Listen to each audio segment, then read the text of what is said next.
Let's change the metric system to centimeters first, and let's open the Chaos Cosmos browser. Let's import this nice red car inside, and let's create the plane which will represent our ground. Now let's add some V-Ray Sun and adjust it as we want. Let's use the new feature from V-Ray Sun, it's a cloud system. Let's add a camera, which is let's put it on 50. Create a nice dynamic perspective. Let's start IPR. Yeah, our car looks nice. We have a nice purple ground, which we will change now for something more to look like desert we want to have, or kind of like a dusty, muddy area. Yeah, this one looks decent. Let's use that one, and let's import it into our system. Let's connect displacement directly to the material. Let's increase the density of our plane, and let's assign V-Ray displacement map. Put it on 50 or maybe 20 centimeters is enough. Texture map to -1. Edge length to 2 pixels, and let's keep continuity. Looking really not so good at the moment, but let's put UV map on the top of everything, and let's scale it down to get proper projection of our texture. Now it's already looking way better, but as you can see, our car is sinking into our ground, which we can level down with a shift amount we can control in our displacement map.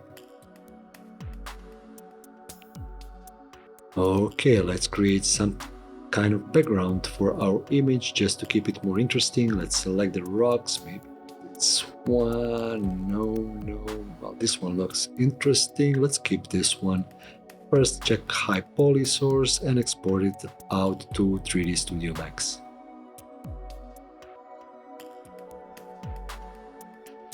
When it's exported, let's position it to be in front of the camera. Okay, this one stay there. Yes, let's duplicate it, make instance, and let's rotate it. Maybe scale it a bit. Maybe like so, or maybe better not. Let's keep it as it was, and let's start IPR again. Okay, looks really nice. Let's put the V-Ray modifier, which will randomize our texture map and kill all repetition in our texture. Okay, yeah, this should work. Change some render settings, and let's render our first image out.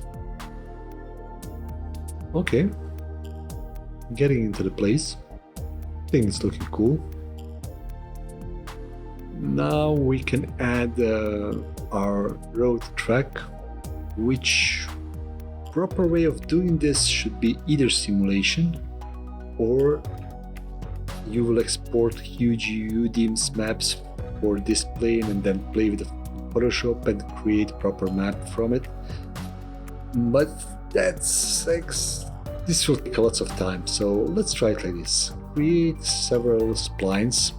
This is the splines which are representing the position, projection of the first wheels. This is projection from the back wheels. Let's play it like so. It doesn't have to be completely precise. It's just something which was to get better image. Okay, this one and this one here. Let's create now the plane which will represent our muddy truck marks. Let's find those muddy truck marks in the Quixel bridge again. Yep, this one will work perfectly fine for something what we need. Alright, let's connect displacement map again directly to the map slot, to our shader slot. And let's apply it. Let's put UV map on top of it. We have better presentation what's happening. Let's switch RGB map to occlusion map so you'll see better how our tracks will look like. Okay, that's good. Let's bring back, actually no, let's bring back RGB from our ground surface so it will blend better. Okay, and this could work. Let's put 20 minus 2. Okay, let's see what's gonna happen there. We still need to test it. Okay, let's apply those lines to the butt. Okay, it's rotated 90 degrees. Let's put percentage so it will stop immediately behind the truck. Let's make it more narrow because it's too wide now. Something like this will work. All right, let's hit the IPR again and let's see. Yeah, rotation should be on minus 90 actually. Now it's good. Yeah, it's gonna work. All right, and let's play a bit with displacement to a desired position of those marks. I think like this could work, but still not visible. Let's see, where is the line where they should be? Somewhere there. Okay, well, let's push it up a bit. No, it's not gonna work like this. Well, let's change the UV displacement map to 0. Now it's up. No, thinking to maybe rather change. Yeah, let's keep this as it is. Let's change the ground on minus 10 as well, and now let's change amount of displacement on those marks because it could be that it's too high, something which will look nice and decent in our scene. Okay, let's duplicate those ones as instances and apply to another splines, which is quite easy to do.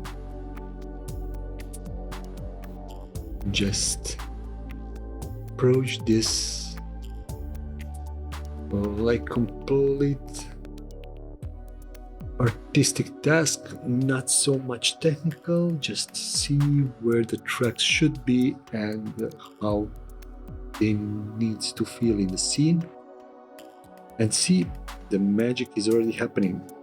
I know you will say, oh man, this does not look correct, it looks so ugly. That's because we have a shadow. We have a huge dark shadow underneath our planes, which we will remove by clicking on Cast Shadow in Task Manager, and now we are good. Okay, let's kill this one as well. Okay, yep, and there you go. We have amazing tracks which is perfectly blended into our scene. So now let's bring Chaos back and let's find the guy, just to have it for the scale reference. I don't know, maybe who could drive this car? Some kind of like sporty guy, I guess. Yep, you look like you just get out from that car. Let's bring some of the palms as well. This one and this one is gonna work. Let's position them into the scene to look more natural and scatter it around. This one, let's rotate them. Let's put those two together. Where is our guide? Here, it's hiding in the origin inside of the car. Let's put it to the side. He's texting some messages. Okay, let's add some dry grass around our field. Something like this will work, and I will use Forest Pack to scatter this grass around. I still didn't check the new V-Ray scatter tool, but Forest Pack doing amazing job for me every time, and they have a discount now. You can check them. It's really amazing. Okay, let's clean it up a bit. Let's keep scene more organized, so we will understand better what we are selecting for what. Let's select now our forest pack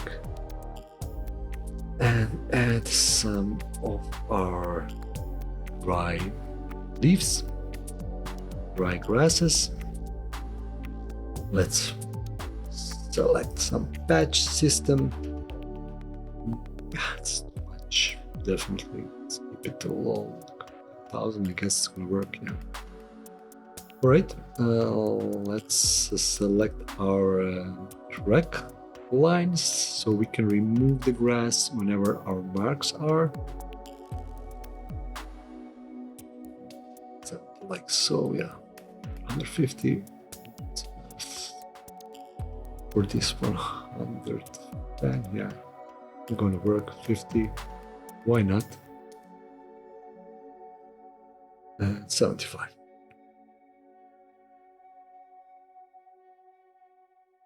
Let's randomize a bit our scattering system, rotation scale,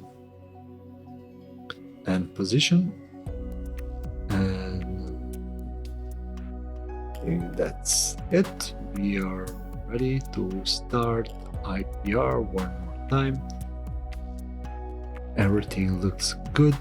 We can now select our lighting source. In my case, it's sun. Change position, check if we would like to have it from another direction, and we are ready for rendering.